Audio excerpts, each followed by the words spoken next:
আইন ও ভূমি প্রশাসন বিভাগের 14তম ব্যাচের মেধাবী শিক্ষার্থী সজীব আলী।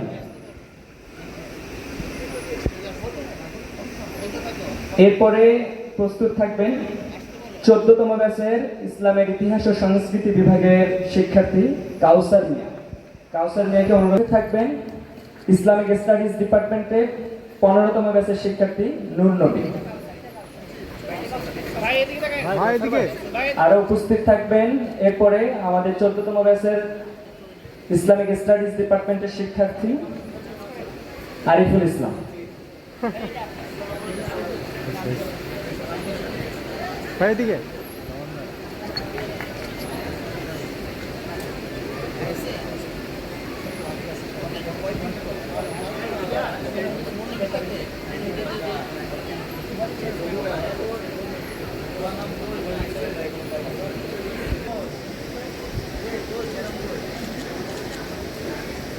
এরপরে উপস্থিত থাকবেন 15তম ব্যাচের শিক্ষার্থী Mansurin Akhtar Rima, Islamic history and culture department.